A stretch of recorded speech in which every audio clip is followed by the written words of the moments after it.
Hello and welcome back. This is video number 3, and we're going to talk about why most one-time offers are not converting.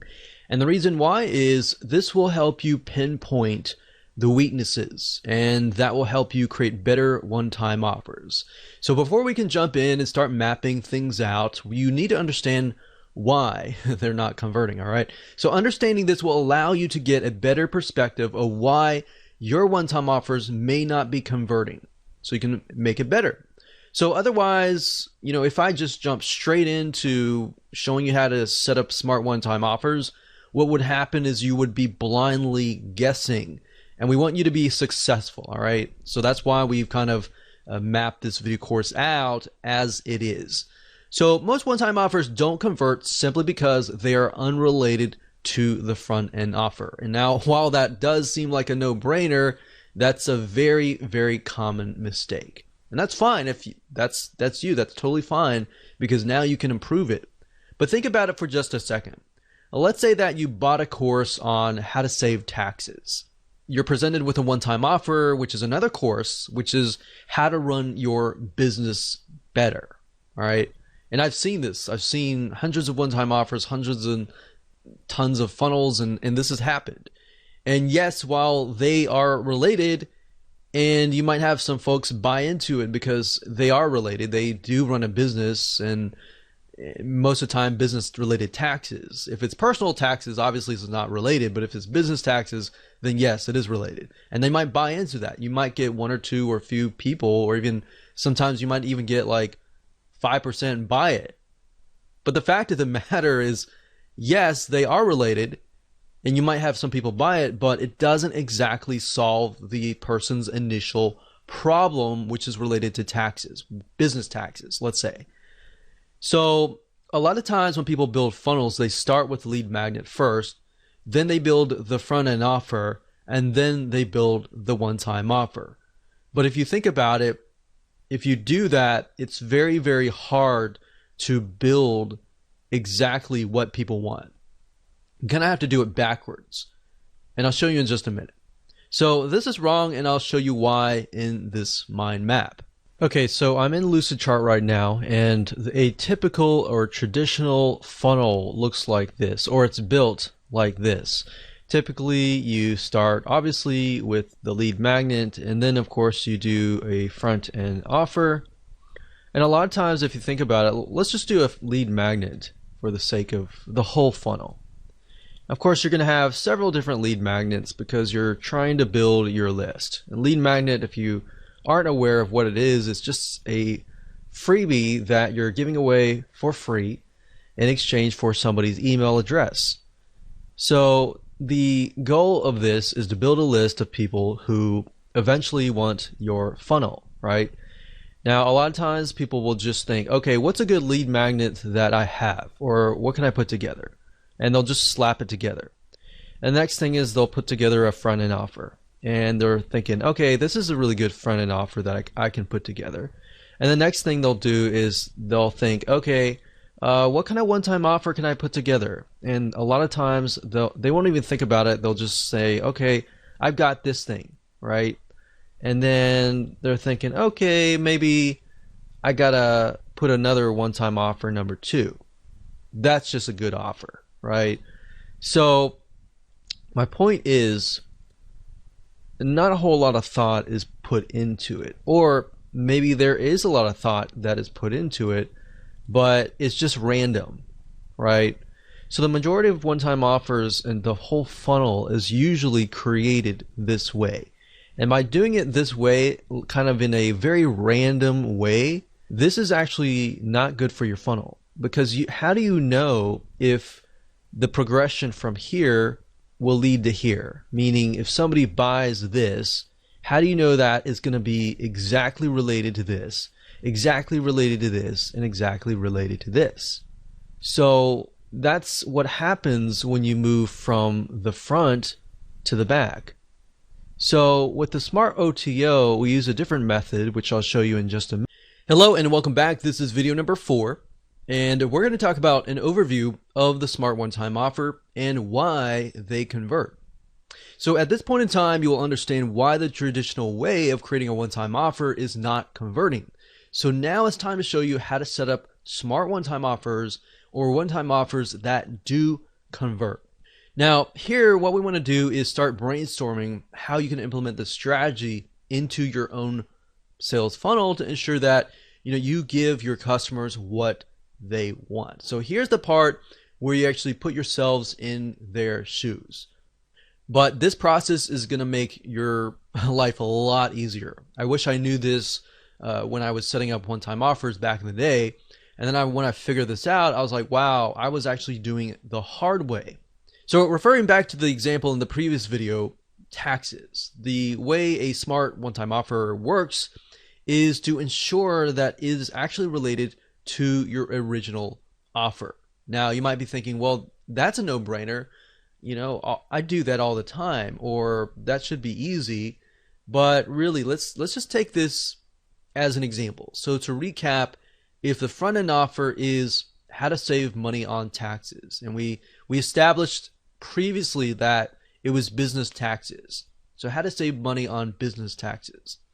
And if the one-time offer was, let's say, a manual review by a CPA of your taxes and what you could potentially be leaving on the table, then yes, they are more likely to say, yes, I want that. Because with the front end offer, they bought that because they know that they may be losing money on the table and they're not saving money. So they bought the course on how to save money on taxes. So having a review of that would be good, right? That would be related. Now, a lot of times, how do you get to that point? Well, there are many different directions or angles and different types of one-time offers that you can create. So what I want to do is just give you some examples. We're not going to focus too much on this, but I'm going to give you some examples so that way you can kind of begin to brainstorm what you might want to do. Now, if people are buying the initial offer, the question is, will they pay more to have it done for them, or would they rather do it themselves? So a lot of times you'll find people, they'll buy your course or they'll buy your digital product or they'll buy your service, but they're either on one side or one end. They'll either want to do it themselves or they want it done for you. It's really hard to know. So a lot of times if you can offer a mixture of those in your funnel, you'll actually get higher conversions, especially if you know that the person buying it has a limited amount of time and at the end of the day, they would rather you do it for them. So knowing this answer to this question can really help you create one-time offers that actually sell like hotcakes. Now, while we could talk about different angles all day, like I said earlier, let's get back to the smart one-time offer. So how do you ensure that people who go through your lead magnet buy your front-end offer and then buy the majority of your one-time offers? This is simple. What we need to do is we need to work backwards. And while I know this doesn't really make a lot of sense right now, it will. So like I said earlier, keep an open mind. Do not assume anything. Do not assume or bring in any type of preconceived notions. Just kick that out right now. So I'm going to show you literally how to hack your funnel conversions by working backwards. So what we need to do is we need to start with your biggest, best one-time offer, meaning what you love only your best buyers to buy. Out of 1,000 buyers, you might only have like 400 buyers buy everything, or you might only have 200 buyers buy everything. But I want you to think it closely. What do you want those 200 or those premium buyers to buy, right? So what is your biggest, baddest, best one-time offer? So I want you to start with that first. Or you could say, what is the most expensive one-time offer? The one all the way at the very end. Start with that first. Whether it's one-time offer 3, 4, or even 5, you want to start there. So first off, think, how many one-time offers do you need to solve the problem that the person has, and then start right there. So what is the ultimate solution essentially? It could be more expensive, it could be the solution or whatever. Write that down right now. Pause this video and write that down, all right? So hopefully by now you have written that down, and I want to give you some examples here. So maybe if you haven't written that down yet, that's totally fine. If hopefully by giving you examples, it will help you kind of get an idea there. So let's say, for example, that you are a tax professional and you want to offer consulting for a high-end fee. So you could jot that down. You could also think about doing it for them. Like I said, done for you services, whatever that looks like. So it could be DIY, it could be done for you services, whatever could be the biggest, baddest, last one-time offer. So let's say, for example, that we have 4 one-time offers, and we'll start with one-time offer number 4. So what we need to do is we need to figure out, okay, so one-time offer 4 in this case is the person offering consulting a high-end fee. So what we need to do is from there, you need to move one step back to one-time offer number 3. So basically one step backwards and think, all right, if someone cannot afford one-time offer number 4, what is the next best thing? In other words, what we like to do is we like to take a piece of that and move backwards. So what is the next best thing? Perhaps group consulting. So maybe group consulting could be the one-time offer number 3, and one-time offer number 4, maybe that's one-on-one personal consulting. So number 4 is one-on-one, number 3 is group consulting, and then move backwards. What could be one-time offer number 2? Well, let's take a piece of that and move backwards. But you see, by taking a piece and piece and piece and move backwards, what you're doing is you're creating a related, congruent one-time offer or funnel. So what's the next best thing if people cannot afford group consulting? Well, maybe you take audio recordings from the group consulting. You know, obviously nothing is better than live group consulting, but having those audio recordings is just as good. So maybe that will be one-time offer number 2. Then we take a step back to one-time offer number 1, and we can take a piece of audio recording and perhaps turn it into a book. So they're still getting a piece of that group and consulting or that personal consulting, but it's actually not consulting anymore. It's just a book or a course kind of thing. You get the point? You're basically taking a piece, moving back, taking a piece, moving back, taking a piece, moving back. And then you can even move that into your front end offer as well. And you can do the same with your lead magnet. So if you do that, guess what? Whoever consumes your lead magnet, you're going to attract a very specific person. They're going to definitely want the front end offer because it's a larger piece, of the lead magnet. And the one-time offer is a larger piece than the front end offer. Then the one-time offer number 2 is a larger piece than number 1 one-time offer. So hopefully that makes sense. If it doesn't, don't worry. We'll map it out visually so that you can see it in the next video. So like I said, it'll make more sense in video number 5, but that should kind of get your mind going a little bit. So that's it. Let's move on to video number 5, and let me map it out so you can visually see it so that it can really stick in your minds. Welcome to video number 5. We're going to talk about how to create a funnel with smart one-time offers. So when it comes to creating a funnel with smart one-time offers, it's super easy to do as long as you've gone through videos 1 through 4. If you've skipped around, it's not really going to make sense. So if you've done that, make sure that you go in order so that we can break things down. So in this video, we're going to be mapping out a generic funnel with smart one-time offers by using a flowchart visual map so that you can see how all the pieces of the puzzle fit together. So let's do that now. Okay, so now that you understand kind of a breakdown of the smart OTO and the smart funnel essentially, let's actually map it out. So as you can see here, if we start from the back and move back, so let's say for example, in that example we have OTO 4. So OTO4 was one-on-one consulting. So one-on-one consulting. Now, obviously, if you have a specific product, then we'll actually give you an actual real-life example later down the road. But for now, this is a very general kind of view. So one-on-one consultant, and then what you do, like I said earlier, is you move back. So you copy that, and essentially the OTO3 is going to be a portion of the one-on-one consulting. So like I said, group consulting. What is the next best thing, right? So if somebody can't afford one-on-one consulting, group consulting is the next best thing. So then we move back again. So OTO2.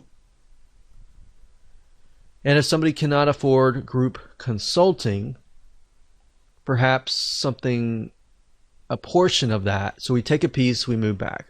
We take a piece, we move back.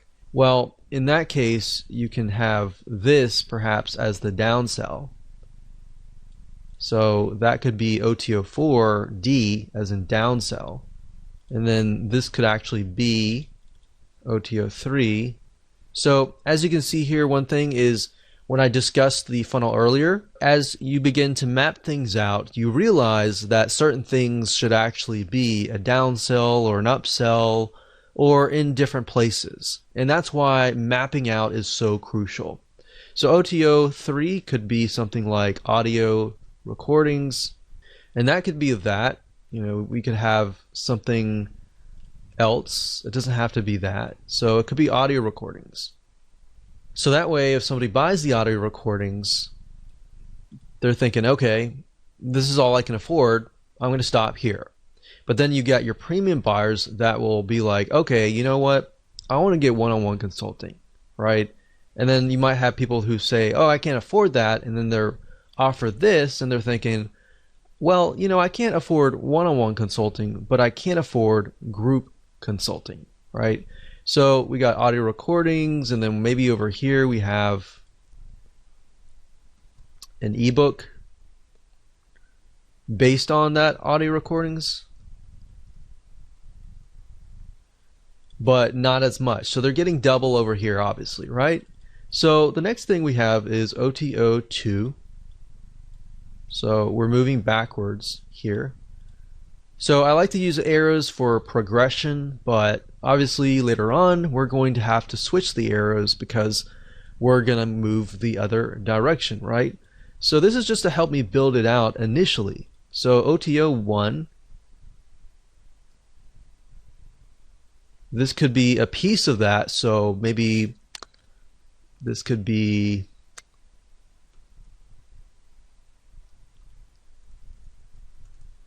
secret articles or something like that. So it's a piece of that, and then of course we have the front end offer. So the front end offer could be, so we'll do FE for front end offer, and that could be a video course. So after you have finished this, you want to switch the arrows back to the other way. So we would switch the arrows back this way. And that's it. Hello and welcome to video number 6. This is Smart OTO Real Example and in relation to products. So now that we've covered how to create a funnel and what it looks like to map it out, let's talk about some real life examples. Now, because products and services can drastically be different, what we want to do is we want to ensure that you understand how to implement this inside of your business.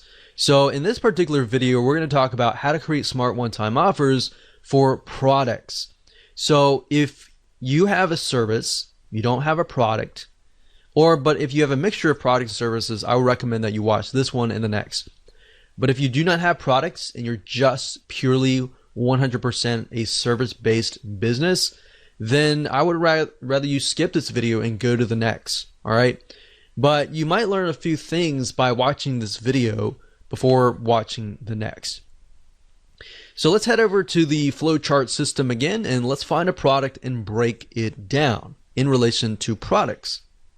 So before we map out a product funnel, what I want to say is that you do not really need to have products throughout your funnel, meaning you could have a mixture of different varieties of products, of information products to better educate people about your product and more. So if you're selling, let's say, for example, even an e-commerce physical product, you could use a training course or an ebook or a report as a lead magnet or even a front-end offer to get people more educated about the product that you are selling.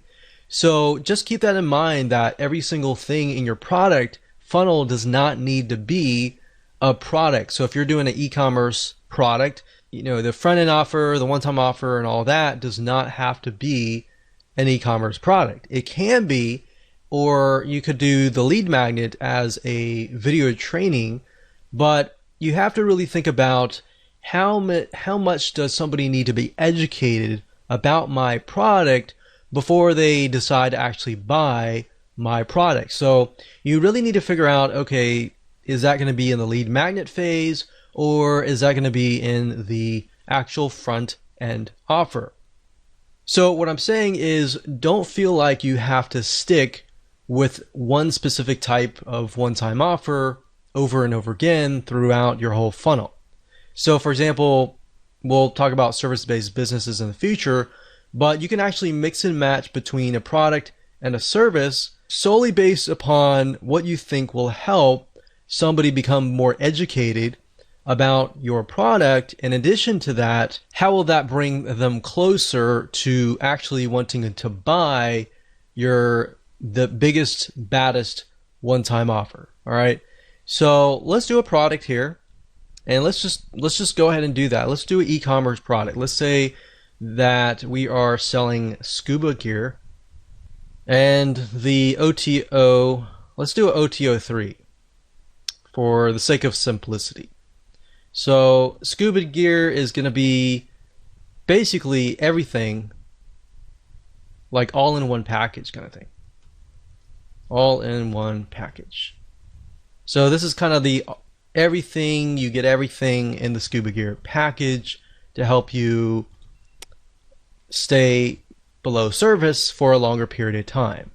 So if that's the unique selling proposition of your product, then maybe down the line here, you could have a lead magnet that talks about something like how to stay below water for a longer amount of time.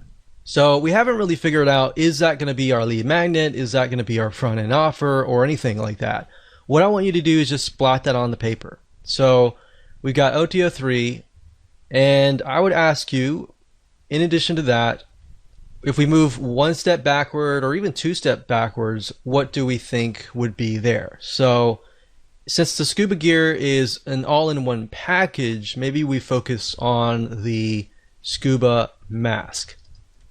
So if somebody buys a scuba mask, you can say, hey, you buy the scuba mask, but I'm going to offer you the scuba gear for like half off or something. So let's go here and let's do for simplicity, let's do OTO 2 since it's a product. So we'll do this as OTO 1, and then maybe a front end offer. So this could be a lead magnet, it could be a front end offer, but let's say, for example, we want to make a course to show people how to stay below water for a longer amount of time, or whatever unique selling proposition that fulfills this or essentially solves somebody's problem, right? So they go from here, they're looking to stay below water for a longer amount of time, and then maybe you present them after that. You say, okay, I've trained you, I've educated you, and then here's a scuba mask that will help you do just that. And then after they buy that, you could say, we normally sell the scuba gear all in one package for, such and such price, but you're going to get 50% off if you buy it right now, kind of thing.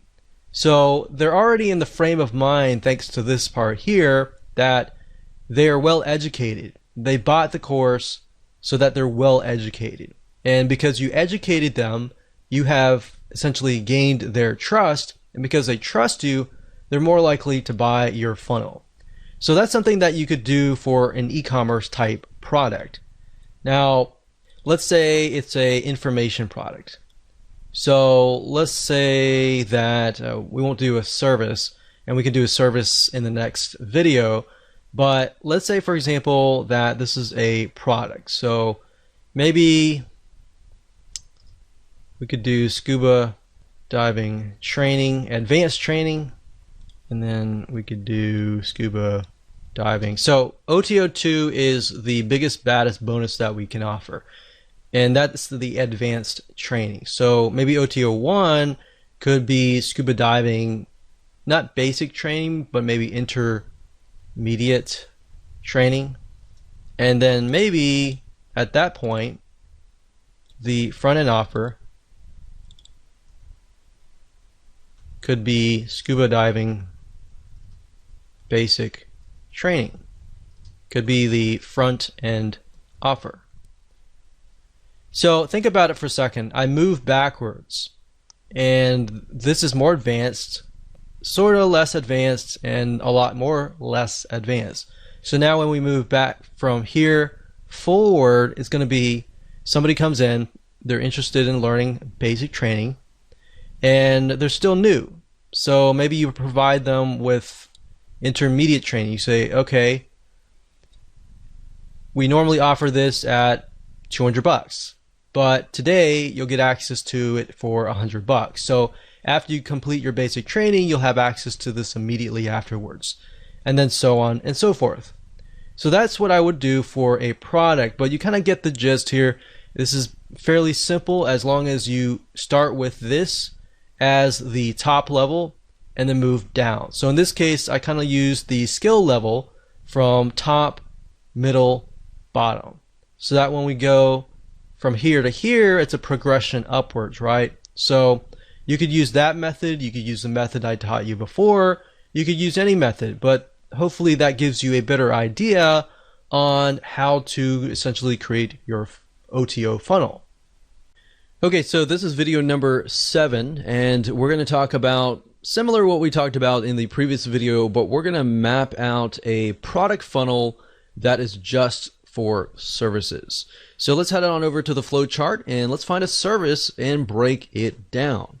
Okay, so let's use the previous example with the scuba diving, but instead of a product or a course or information product or something like that, let's talk about a service. So let's say, for example, that you offer a scuba diving service or a training.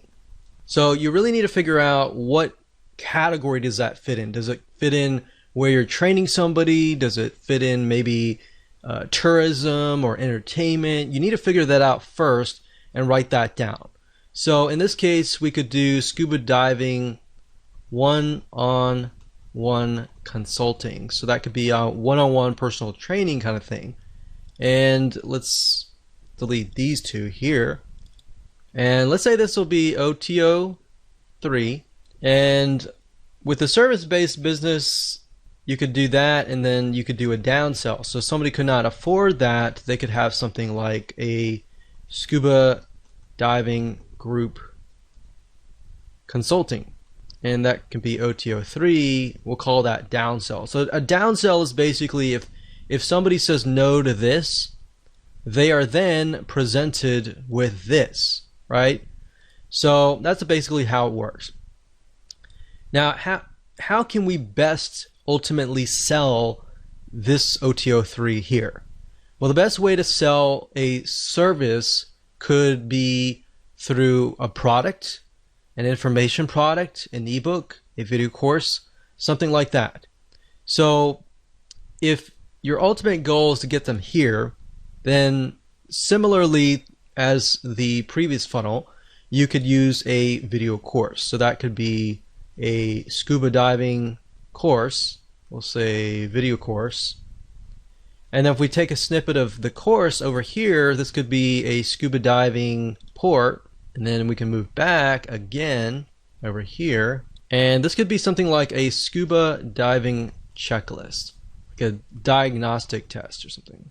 So let's see, OTO 3, 2, 1, front end offer. So I'm going to actually do just OTO 2 because in this case we could solve their problems via this. So we're going to do OTO 1 or OTO 1. We're going to do, actually instead of a report, we're going to do an ebook. And that can be front end. And that could be anything you want. You could do something like the top 10 reasons why blah, blah, blah. You fail in scuba diving. And then you could have the done for you service over here that talks about how to succeed or how to avoid these failures or whatever. So this could be of course, the lead magnet, which is the freebie that you give away for free in exchange for somebody's email address so that you can communicate with them over and over again. So that can be it for a service-based business. So essentially somebody wants you to take them by the hand and walk them through the process. So another service-based business could be done for you. I mean, essentially everything that is service-based business is done for you. You're doing it for them. Even a plumber. I've actually purchased from a plumber before, and they have had one-time offers as well. But just keep in mind, you don't want to, with service-based business, you want to avoid forcing people. For example, I think the plumber that helped us actually said, okay, if you buy this, you can buy this extra package into this like monthly gold club or something and get a 10% discount. And it didn't really make a lot of sense because what he was doing was he was doing bump sales. He wasn't actually doing one-time offers or anything like that. So in certain service-based businesses, you really have to think, is this really right for me or not? Because some things like plumbing, people may not be open to that. But generally, things like even scuba diving or information products, people tend to be more open on that. So I hope that gives you a better view of the different ways to go ahead and create a funnel for a service-based business. So remember, mix and match. If you can best educate the person before they get to your service, before they get to your product, that is a more ideal situation. Hello and welcome to video number 8, and just want to say congrats. At this point in time, you have reached the end of this video course. So to ensure that you use everything you have learned, we're going to talk about shopping cart systems that will actually help you achieve this goal and set up the one-time offers properly via automated systems so that whenever somebody buys your front-end offer, they will be automatically presented with the OTO 1 or OTO 2, 3, 4, 5, or whatever, how many one-time offers that you have. Now, there are many out there, but here are just to name a few. There's jvzoo.com, there's Zaxa.com, and there's Infusionsoft.com. I will say that Infusionsoft is a lot more complex, so Zaxa.com typically is a good shopping cart system. jvzoo.com as well. Now, in order for this to stay true, you need a shopping cart that can do one-time offers that appear after the previous purchase. We're not talking about one-time offers that are added to the front-end initial offer. So you want to make sure that you do your due diligence and make sure that this is the type that they are compatible with, because some shopping carts will actually say that, but in reality, it's a very different one-time offer. So that way it helps you kind of differentiate between the two. So I hope this helps, and just make sure that you go take action, map out your own sales funnel, find the right system that is for you, and go out there and conquer.